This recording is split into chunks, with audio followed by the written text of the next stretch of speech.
चलिए आज एक ऐसे सवाल की पड़ताल करते हैं जो हमारी रोजमर्रा की जिंदगी में ही कहीं छिपा हुआ है। आखिर हमारा दिमाग राइट हैंडेड क्यों है? तो चलिए इस पहेली को सुलझाते हैं। दुनिया में ज्यादातर लोग राइट हैंडेड क्यों हैं? मतलब दाहिने हाथ से ही सारे काम क्यों करते हैं? ये एक ऐसा असंतुलन है जो सिर्फ और सिर्फ इंसानों में ही देखने को मिलता है। और देखिए, ये कोई छोटी मोटी बात नहीं है कि ज्यादातर लोग राइट हैंडेड हैं। आंकड़े तो सच में हैरान कर देने वाले हैं। दुनिया की लगभग 90% आबादी दाहिने हाथ का इस्तेमाल करती है। ये कोई हल्का पुल्का झुकाव नहीं है, ये तो एक जबरदस्त बहुमत है। और कमाल की बात यह है कि ये सिर्फ इंसानी दुनिया तक ही सीमित नहीं है। अभी हाल ही में पता चला कि एआई इमेज जनरेटर्स भी इसी बायस, इसी पूर्वाग्रह का शिकार हैं। मतलब अगर किसी एआई को कहा जाए कि वो बाएं हाथ से लिखते हुए किसी की तस्वीर बनाए, तो ज्यादातर मौकों पर वो दाएं हाथ से लिखता हुआ इंसानी बना देगा। और ऐसा क्यों? क्योंकि एआई ने सीखा है इंटरनेट के डेटा से, और वो डेटा जाहिर है 90% राइट हैंडेड लोगों की तस्वीरों से ही तो भरा पड़ा है। अब ये जो 90/10 का बंटवारा है ना, ये और भी दिलचस्प हो जाता है जब हम देखते हैं कि ये इंसानों के लिए कितना यूनिक है, कितना अनोखा है। कुत्तों, बिल्लियों या हमारे सबसे करीबी रिश्तेदार चिंपैंजी, इन सब में ये बंटवारा लगभग 50-50 का होता है। तो फिर सवाल वही है, हम इंसानों में ये इतना एक तरफा क्यों हो गया? इस सवाल का जवाब हमारे हाथों में नहीं, बल्कि हमारे सिर के अंदर, हमारे दिमाग के स्ट्रक्चर में छिपा है। और इसकी वैज्ञानिक पड़ताल की शुरुआत हुई कुछ बहुत ही, कह सकते हैं, अनोखे मरीजों के साथ। बात है 1960 के दशक की। उस वक्त डॉक्टर्स गंभीर मिर्गी का इलाज करने के लिए एक रेवोल्यूशनरी सर्जरी कर रहे थे। इसमें वो मरीजों के दिमाग को 2 हिस्सों में, हाँ सचमुच 2 हिस्सों में बांट देते थे। और इन्हीं मरीजों ने अनजाने में ही सही हमें दिमाग के कुछ सबसे बड़े राज बता दिए। तो होता ये था कि इस सर्जरी में कॉर्पस कैलोसम नाम के एक हिस्से को काट दिया जाता था। इसे आप दिमाग का इंफॉर्मेशन सुपर हाईवे समझ लीजिए। ये 20 करोड़ से भी ज्यादा नर्व फाइबर्स का एक बहुत बड़ा बंडल है जो दिमाग के लेफ्ट और राइट हिस्सों के बीच कम्युनिकेशन का मेन रास्ता है। अब सोचिए, इसे काटने का मतलब था कि दिमाग के दोनों हिस्से अब एक दूसरे से सीधे सीधे बात नहीं कर सकते थे। और यहीं से चीजें बहुत ज्यादा अजीब होने लगती हैं। जरा सोचिए, जब इन मरीजों को उनकी दाईं आंख से कुछ दिखाया जाता तो ये जानकारी जाती थी उनके लेफ्ट ब्रेन में, जो कि भाषा का सेंटर है। नतीजा, वो आसानी से उसका नाम बता पाते थे। लेकिन ट्विस्ट यहाँ आता है, जब वही चीज उनकी बाईं आंख से दिखाई जाती तो जानकारी जाती राइट ब्रेन में। और अब मरीज कहता कि उसने कुछ देखा ही नहीं। पर असली कमाल तो ये था कि उनका बायां हाथ, जिसे राइट ब्रेन कंट्रोल करता है, वो उस चीज की ड्राइंग बना सकता था, भले ही उन्हें होश में ये पता ही ना हो कि वो क्या बना रहे हैं। तो इन एक्सपेरिमेंट्स ने एक जबरदस्त सच्चाई हमारे सामने रख दी।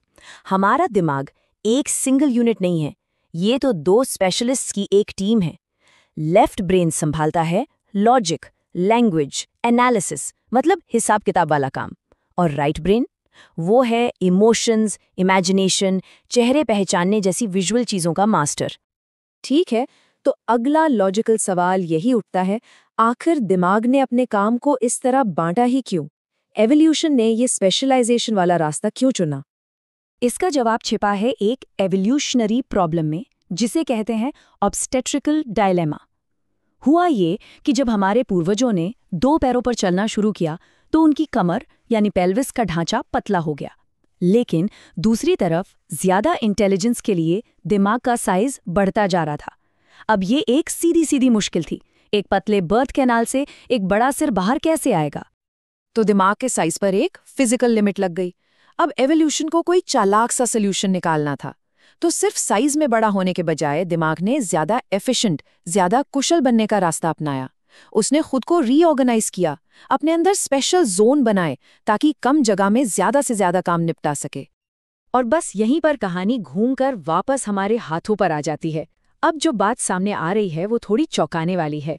शायद हमारी सबसे बड़ी ताकत यानी लैंग्वेज, उसकी शुरुआत दिमाग से नहीं बल्कि हमारे हाथों से हुई।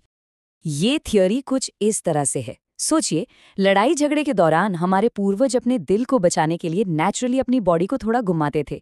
इससे क्या होता था? उनका दाहिना हाथ आगे आ जाता था। फिर हजारों सालों तक शिकार करने और औजार बनाने में इसी हाथ का इस्तेमाल होता रहा और ये आदत पक्की हो गई। और क्योंकि दाहिने हाथ को कंट्रोल करने के लिए लेफ्ट ब्रेन को ज्यादा मेहनत करनी पड़ती थी, तो बस उसी हिस्से में लॉजिक और एनालिसिस जैसी स्किल्स सुपरचार्ज हो गई। और सुनिए, ये सिर्फ कोई हवाई थ्योरी नहीं है, हमारे दिमाग का स्ट्रक्चर खुद इस बात का सबूत है। दिमाग का वो हिस्सा जो हमारी फिजिकल मूवमेंट को कंट्रोल करता है, जिसे सेरिबेलम कहते हैं, उसमें हमारे टोटल न्यूरॉन्स का लगभग 65% हिस्सा होता है, और ऊंची ऊंची सोच विचार वाला हिस्सा सेरिब्रम, उसमें सिर्फ 15%। इससे साफ पता चलता है कि मूवमेंट हमारे दिमाग के लिए कितनी ज़्यादा ज़रूरी है। तो मतलब क्रक्स ऑफ द मैटर ये है, हमारी जो सबसे कीमती कॉग्निटिव स्किल है, यानी लैंग्वेज, वो कॉम्प्लेक्स विचारों से पैदा नहीं हुई। नहीं, वो पैदा हुई हमारे हाथों से कॉम्प्लेक्स फिजिकल काम करने की ज़रूरत से। भाषा तो बस एक बाई प्रोडक्ट थी। चलिए, अब इस फिजिकल सफ़र से थोड़ा हटकर कुछ फिलोसॉफिकल बातों पर आते हैं। दिमाग का ये जो पूरा स्ट्रक्चर है, ये हमारी चेतना, हमारी कॉन्शियसनेस की प्रकृति के बारे में क्या बताता है? मतलब, जब हम इस दुनिया को देखते हैं तो असल में हम क्या महसूस कर रहे होते हैं? क्या हर किसी का अनुभव एक जैसा होता है? फिलोसोफर्स इस यूनिक सब्जेक्टिव एक्सपीरियंस को क्वालिया कहते हैं। ये वही चीज़ है जिसकी वजह से एक ही फिल्म देखकर कोई रो पड़ता है और किसी दूसरे को वो बोरिंग लगती है, जबकि दोनों ने बिल्कुल एक ही तस्वीर और एक ही आवाज़ देखी सुनी थी। फ़र्क बस ये था कि उनकी चेतना ने उसे अलग अलग तरीके से प्रोसेस किया। और स्प्लिट ब्रेन एक्सपेरिमेंट्स ने हमें चेतना के बारे में यही तो सिखाया है। कॉन्शियसनेस दिमाग में किसी एक जगह पर नहीं बैठी है। ये कोई जादुई एक चीज़ नहीं है, बल्कि हमारा जो अनुभव है वो तब बनता है जब इन्फॉर्मेशन दिमाग के कई अलग अलग स्पेशल कॉन्शियस हिस्सों से होकर गुजरती है। कह सकते हैं कि दिमाग एक फ्लेवर मशीन जैसा है, और हर हिस्सा उस अनुभव में अपना एक अलग स्वाद घोलता है, जिससे हमारी यूनिक अवेयरनेस बनती है। और आखिर में ये सब हमें एक बहुत ही गहरे ख्याल के पास लाकर छोड़ देता है। हमारी चेतना के जरिए ही ये फिजिकल और बेमतलब सा दिखने वाला ब्रह्मांड जिंदा हो उठता है।